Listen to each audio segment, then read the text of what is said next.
Hey, welcome back to the Fantasy Football Breakdown, a very special midweek or late week episode that we are going to make fun of ourselves for having an awful preseason projection.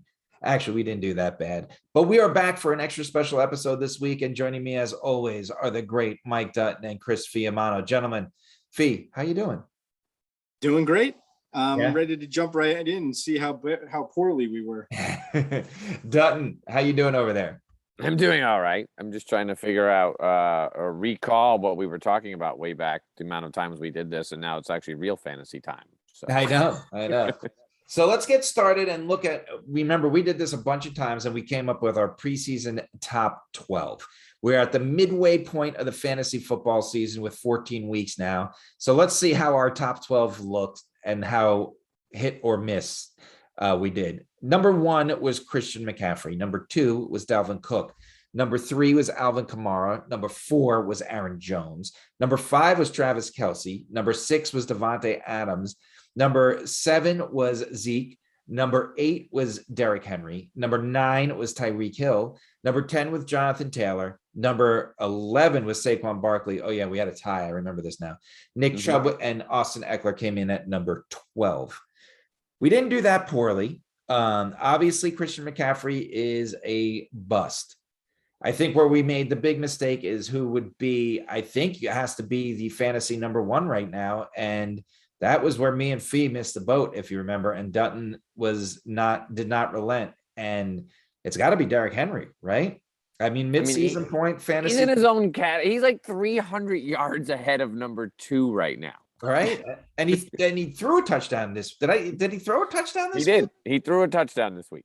I mean, and it defies all logic, right? He still takes those hits, right? That's what Fee and I said all preseason was that this guy takes too many hits. He has too much wear and tear, and nothing's changed. He hasn't changed his game. I think it's that he's delivering the hits. I don't think he's taking hits anymore. It's Marshawn Lynch all over again. So Derrick Henry is by far and away the best fantasy player this year. He is 60 points ahead of number 2 running back. That's amazing. 60 points. Who's that number? Which after 7 games, you're talking about almost 10 points a game. Right. Yeah. Better than anybody number else. 2? Is it Kamara? No, Jonathan Taylor. Oh, that's amazing 2. After his bad start. Right. And DeAndre Swift is number 3. Austin Eckler is 4. Alvin Kamara is 5. Aaron Jones 6. Ezekiel Elliott 7. Cordarrelle Patterson 8. Najee Harris 9. Joe Mixon 10. But all of those guys are within 10 points of each other. Right. Except for Taylor and Swift and Eckler. Derrick Henry 60 the top points ahead of number 2. So it's Derrick Henry in tier 1, Taylor Swift and Eckler in tier 2, and then everybody else in tier 3. Right. And obviously, McCaffrey burned us. McCaffrey burned everybody, right? Yeah, but you had to pick him number 1, and it's just a shame the way that. And for his first 3 games or 2 games in the game he got hurt and he was fine. I mean, He was averaging 20 points a game. He was doing everything your number 1 pick should be doing. I mean, and we're at the point now where you got to start the question: is this going to be who Christian McCaffrey is? Right? He plays so hard. He's involved so much. Is this and where can you draft him? Right? He doesn't have the Derrick Henry. Round, if he goes in the second round next year because of his injuries and he's fully healthy, it's like someone gets a steal, right? Right, 100%. I do want to go back real quick and give myself a pat on the back, because we got to talk about the quarterback rankings. If you remember, we had a fight in the preseason, and the fight was actually that both of you were correct, is how high you were on Stafford. And I was a little skeptical. I did have Stafford in our top 10, but I had him lower and you had him higher. But the way you had him higher pushed out someone that I demanded to be in there. And when we made our final 10 quarterback preseason rankings, they went Josh Allen, Patrick Mahomes, Aaron Rodgers, Kyler Murray, Russell Wilson, Lamar Jackson, Justin Herbert, Dak Prescott, and Matthew Stafford. And if you go back to that episode and listen, the one guy that I was fighting you tooth and nail to have was Tom Brady. Gentlemen, have you seen how well Tom Brady is playing at fantasy quarterback? He this throws year? 600 touchdowns. He threw 600 touchdowns. But I mean, there was no question he was a top 10 quarterback. And obviously, you guys have to be on board at this point, right? Well, Tom Brady is the number one fantasy quarterback right now. Right. He is. And surprisingly enough, Patrick Mahomes is number 2, which is crazy to me. Yeah, but that's a lot of garbage time for him right now. Yeah, I mean, he's within 2 points of Kyla Murray and Matthew Stafford. They're all within 3 points of each other, so 2, 3, and 4 spots there. And you remember I had Kyler Murray at number 2 as well. I'm still big on Murray. I still think he's right up there, but Tom Brady, he really is going to play till he's 50, and I'm going to have him in my top 5 fantasy quarterbacks until he's 50 without even worrying about it, especially if he's on that Bucs offense, because it is built for him. And if you watched him on with Peyton and Eli last night, he said it. He loves it too. He's having a good time. And he said he's like, I'm running Peyton's offense now. Yeah, and he's having a good time, and he's not getting hit. And if he doesn't get hit, he really can play to 50. He looked like sitting there last night on that show. He looks like he's 18, having a good time, being like a young. I mean, kid. He was talking to Eli and Peyton, who are his contemporaries, and they're retired. One of them's in the Hall of Fame. Right? It's just crazy. And Josh Allen really. I mean, he's still a top 10 fantasy quarterback, but he hasn't had the Josh Allen year yet by any stretch. He hasn't had the fantasy year. I mean, quarterback-wise for the Bills, he's great. But yes, fantasy-wise, absolutely he's quiet. I agree. Yeah. So currently he's at number 8, but he also had his bye week. So if you throw in another 25 points for him, he's right there at number 2. So right. Yeah. Okay. Fair. There you go. Let's look at some of the sleepers we had. If you remember, the sleeper list episode, Fiamano fell asleep. So we never got Fiamano's sleepers, but we do have some sleepers to look back, and we did pretty darn well, right? Dutton, you said Tua was going to be a sleeper, and fantasy wise, he's been good since the injury, coming back from the injury. Daniel Jones has been hit or miss, right? Right now, he's definitely a rosterable fantasy quarterback, and there are weeks that you could start him. He's a serviceable bye week quarterback, for sure. Yeah. And Baker Mayfield has not really woken up yet this year, and obviously the injury isn't helping him by any means. I got completely burned. We actually got completely burned, and we'll talk about this in a little bit. But Ryan Fitzmagic was my number 1 quarterback sleeper, and then Matthew Stafford and Ryan Tannehill, I said, were good sleepers. Fee, you look like you have something to say there. Well, just the fact that Ryan Fitzpatrick got hurt. Really kind of throws a wrench into that, which sucks because you don't really know how he would have done. And who knows, the Washington offense could really, be so much better with him at the helm. But he never really got a chance. He played, he played 1 week or not even played a quarter or whatever. 100%. But and then, some other names, AJ Dillon still hasn't gotten it going. Damian Harris was Dutton's running back sleeper, and he's definitely doing great. Chase Edmonds, Michael Carter, these guys are all serviceable. I really think Michael Carter would be better off on another team. He's that good. Yeah, for sure. Right. And Darrell Henderson's doing just fine. And then at wide receiver, Mike Williams was the big sleeper we had. Jalen Waddle looked good last week. Debo Samuel, I think, they don't throw him the ball enough. They don't throw the ball enough. Who? Debo Samuel does not get enough targets on that team for how good he is. And yet he still puts up like 100 yards every week. Right. Yeah. On his 4 targets. Imagine if he got 7 or 8 targets. Yeah, it's crazy. It's amazing how well Debo Samuel is doing on that offense.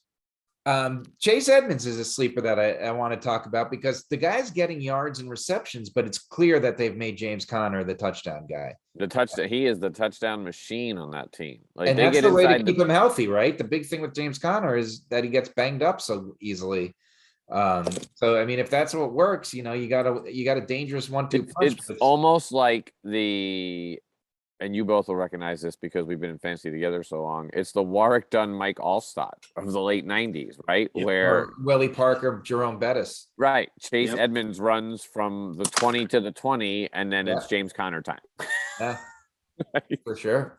And I mean, and you have Kyla Murray who can run in touchdowns as well. Right. I'll even throw in Ahmad Bradshaw and Brandon Jacobs. There you go. Were they Thunder and Lightning? Was that them? No, that was Thunder and Lightning. That was Tiki Barber and Rodney Hampton, wasn't it? Thunder and no, Lightning? Ron Dane. No, Ron Tiki Dane. Barber and Ron Ron Dane. Dane were Thunder and Lightning. Ron Dane. Ron Dane. AJ Dillon has been a terrible disappointment.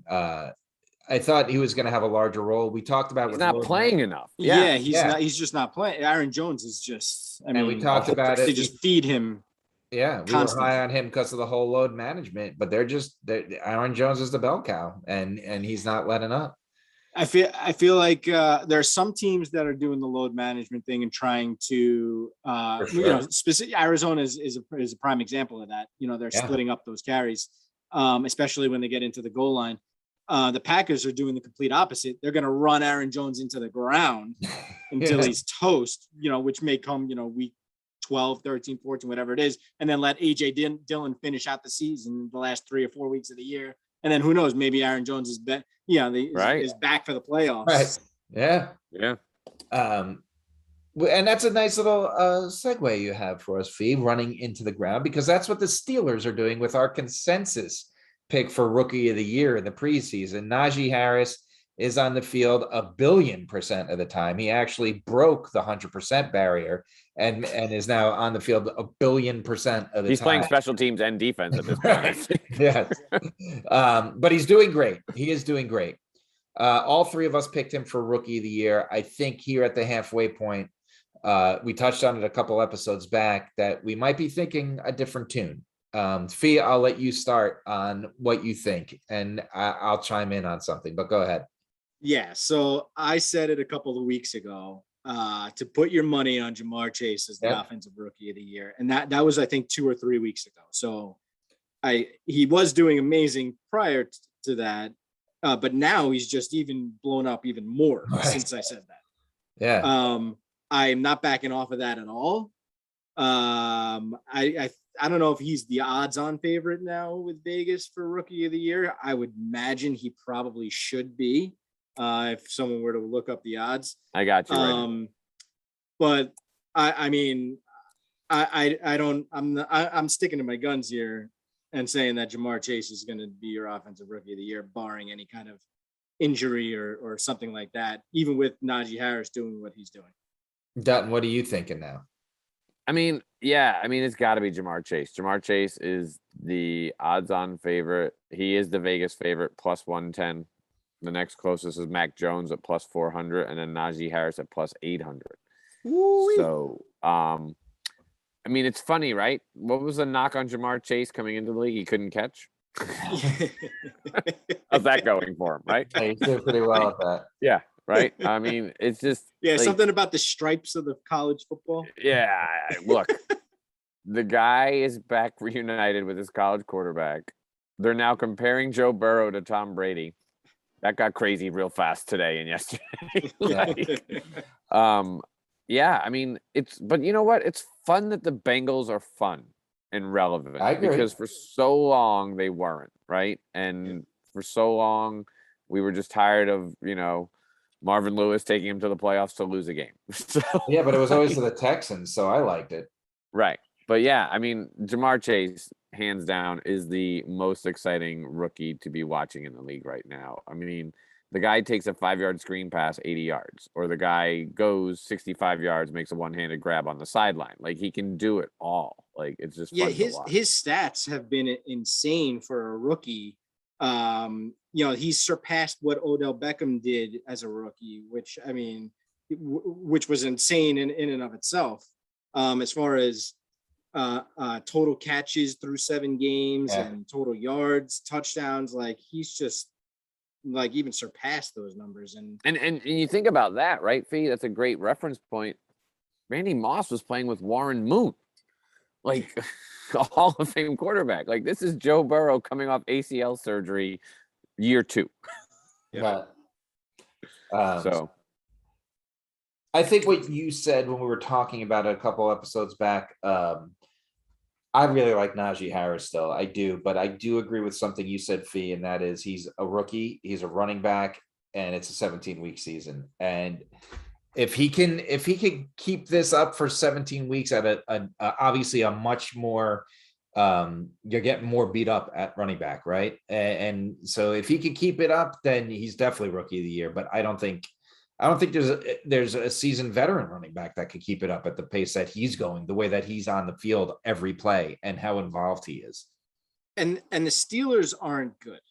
Right. Right. No. And I think that that's going to have something to do with it too, because, you know, I don't know what they're going to decide to do, whether they're going to keep him on the field 1,000,000,000% of the time. If all of a sudden, you know, 13 weeks into the season, they are kind of falling back, or, you know, record wise, and maybe they're out of the playoff picture, or whatever the case may be. You know, Ben's old, you know, Yeah. and he barely has an arm to throw with at this Barely. point. And, you know, it's just, I don't know. I mean, the Steelers team as a whole, you know, you got to think about the future, I think, also, and whether or not you want to kill your brand new, you know, stud franchise running back. The Tesla of a running back that you have over there. Let's move on to MVP.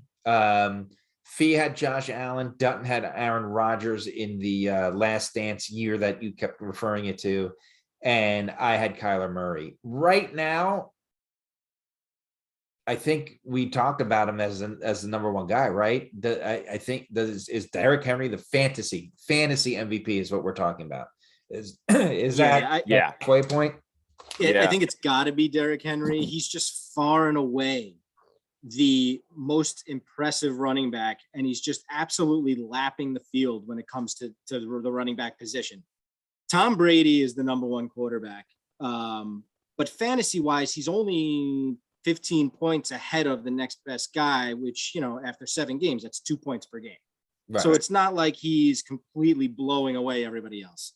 Derrick Henry, if you have him on your team, he's getting you 10 extra points per game more than anybody else. And here's a perspective, right? Like Derrick Henry is doing to the running back position what Travis Kelce did to the tight end position, right? And that's not supposed to happen at running back.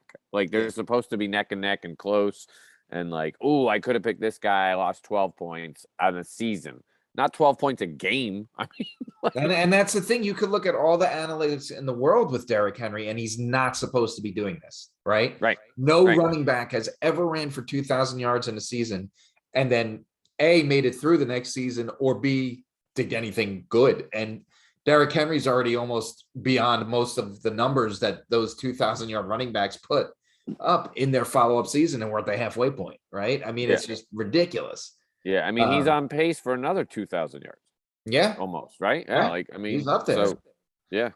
And they have no one else, right? This isn't an instant. If they want to make the playoffs, there's no one. There is no load management with Derrick Henry. It's give the dude the ball, let him throw the ball. You know, like that's where they are. But I will say that I'm still on board right now. I think Kyla Murray is the NFL MVP in real life. We're talking about the last undefeated team. The one of the best offenses, and I don't want to beat a dead horse, but I say it every episode. The Cardinals defense is just fantastic, and it's 100% because Hall of Famer JJ Watt. I mean, there's no two questions. Yeah, I mean, yeah, and I said Kyla Murray, even though I picked Aaron Rodgers as our fantasy MVP, I did pick Kyla Murray as our NFL MVP preseason, and I'm happy with it right now. Although, I mean, a lot can change. There's a lot of football left to play. Of right course. now, We're talking right midseason grades. Right. But right now, for sure, Kyla Murray is the NFL MVP. I mean, and the Cardinals are fun to watch, right? Like it's a fun team. And I mean, is there anybody out there that's like, oh, I hate the Cardinals? Nobody hates the Cardinals. There's nothing to hate about them. Right. Like they're not that team that you despise. They don't have a natural rival. Like, it's like so. And Fee, another good segue, if you would. Fee had the Cardinals on our top fantasy football offenses this preseason. And if, as a reminder, when we discussed our fantasy football offenses, we were talking about NFL offenses that provided the most value for a fantasy football roster. And Fee was actually the only one that had the Cardinals on there, and all the players, seriously, all of them, down to AJ Green and Christian Kirk, they've both been consistent enough that you're getting points out of and now you got Zach Ertz. I mean, Yeah. you're getting Yeah. points out of every position on that field. Yeah, and yeah, now you have Zach Ertz, and he's getting points. His first game, I think he came up with like 10 or 11, and even Rondale Moore is getting in on the act, even though he's like the fourth receiver on the team. Granted, before they had Ertz, their tight end got hurt or whatever, and so Rondale Moore was getting some extra targets and catches and yards for those couple of weeks. But yeah, I mean, they're spreading the ball around. And everybody's kind of getting in on the act. So, you thought that maybe there wouldn't be enough because they had so many guys, but they seem to be getting it done so far anyway this year. Yeah. And I think there's three offenses that we got burned on so far. One is doing just fine, but they're just not having that wow season, and that's the Bills, right? They're putting up tons of points, but for some reason none of their players are having that I need to have them season yet, right? It's like everybody's doing their part, and it's kind of they're just it's a great team machine. It's a great team. It's not a like greatest show on turf, right? It's not like the Peyton Manning Broncos where you want to have as many of those people on the fantasy team. You don't want to play the Bills. You don't want to match up against the Bills, but fantasy wise, you're like, okay, they're fine. Like probably their defense is their most consistent fantasy contributor, to be perfectly honest. They have 2 shutouts already. Right. Well, and Josh Allen. Yeah, well, yeah, of course, Josh Allen, of course. But as for you said it last episode, Stephon Diggs hasn't had that big game. Emmanuel Sanders has a big game and then disappears. Cole Beasley's good, but he's not like, oh my God, I got to get Cole Beasley in my lineup. And you don't know who the heck the starting running back's going to be, right? Like neither one of them wants to claim the spot. So yeah, it's been weird, but Dawson Knox has been one of the breakout stars this year. So he's the best fantasy offensive guy outside of Josh Allen on that team. And now he's got a broken hand and he's out 3 weeks. Right. But midseason report card wise, he was that guy.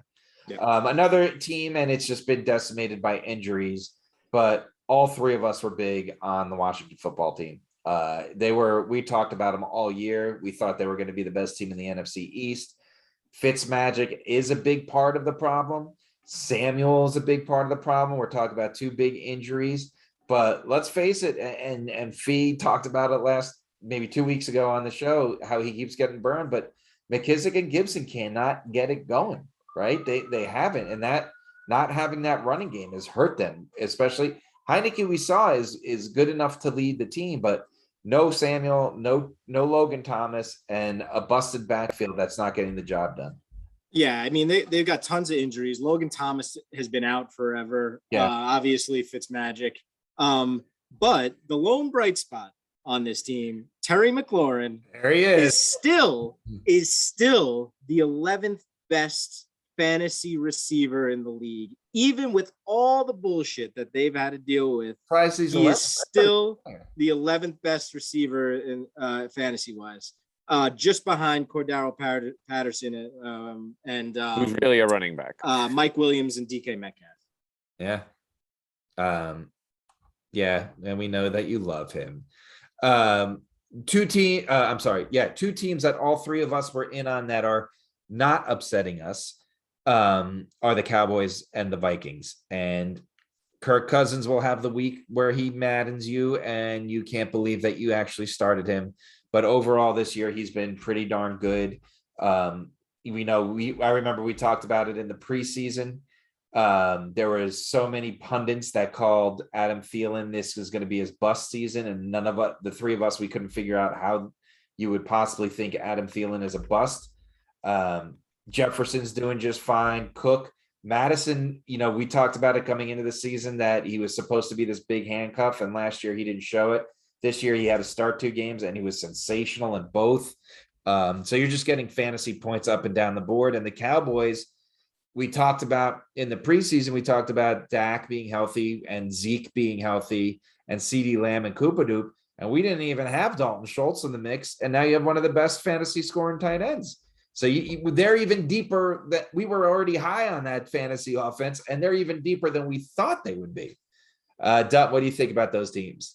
Yeah, I mean, it's interesting because like the Vikings, there was a lot of questions, but we were like, we're not worrying about the questions, and we nailed it, right? I mean, even with injuries, you said it. Madison comes in, and it doesn't matter, right? Yeah. So if you were a smart drafter and you drafted Cook early and then handcuffed with Madison, you didn't lose anything. Cowboys, they're more surprising to me with how good they are. I did not expect Dak to be as good as he is this year. Yeah. I thought there's going to be a lot of rust. There was no rust. I mean, he was rust free from week one. Yeah. Right? I mean, even though they lost to the Bucks, he still put up 300 something yards, almost Yeah. 400, I believe. So yeah, I mean, and I think they're just going to get better because as the season goes on, Zeke is fresh because who knew that Tony Pollard was going to be pushing Zeke to keep his starting job? So, And even with that, Ezekiel Elliott is the top 7 running back in fantasy, and they had their bye week already.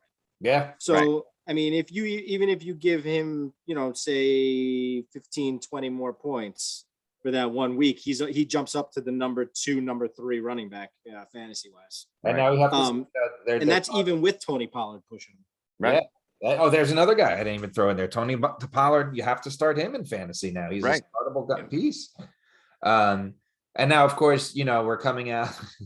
It reminds me, the whole Dak thing. Everyone thinks Dak is ready to play coming out of the bye, but he hasn't practiced yet, so he's questionable. And it reminds me of this, right? I feel like coaches are playing cat and mouse with the questionable thing, right? Is he going to play? So they're playing cat and mouse. And it reminds me of this scene from that 70s show. And Kelso is trying to fool Hyde.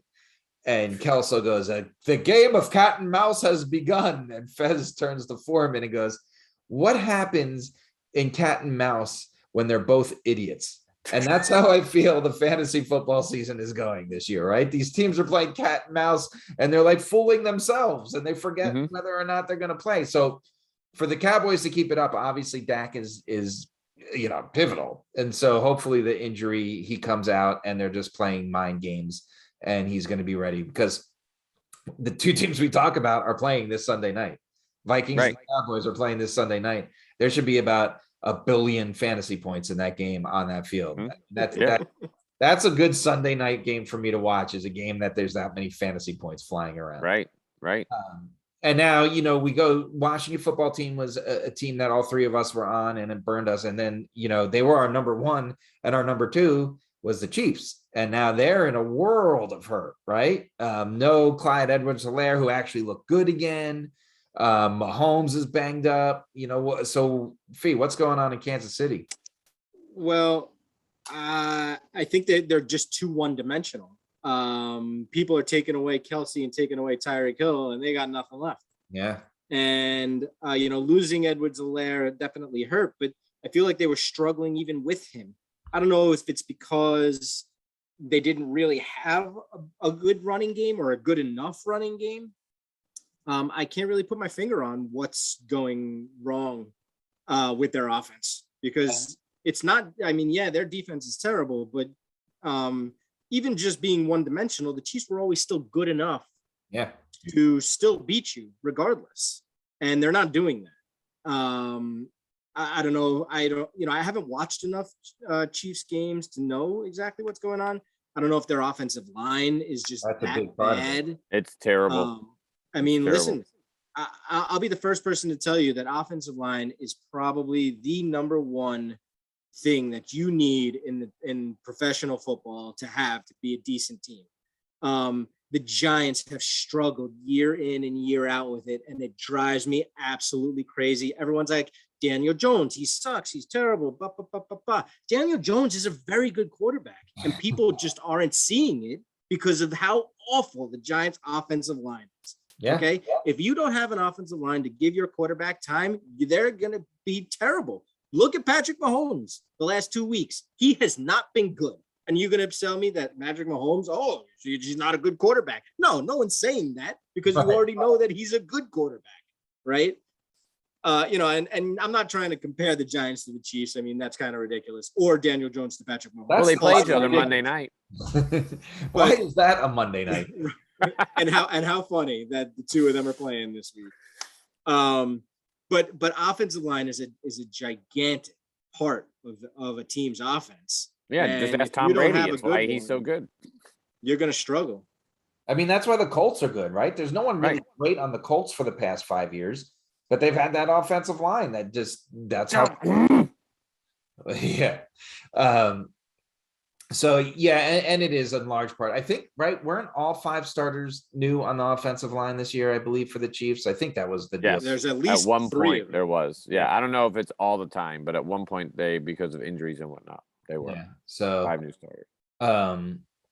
So yeah, that was just looking at our top offenses. So that was just a nice a big thing we do on this show is we always say we want to be held accountable. So we wanted to just circle back and let you know that our preseason picks weren't all that bad and we're doing okay, and kind of give us this mid-season check-in to make sure we're doing right.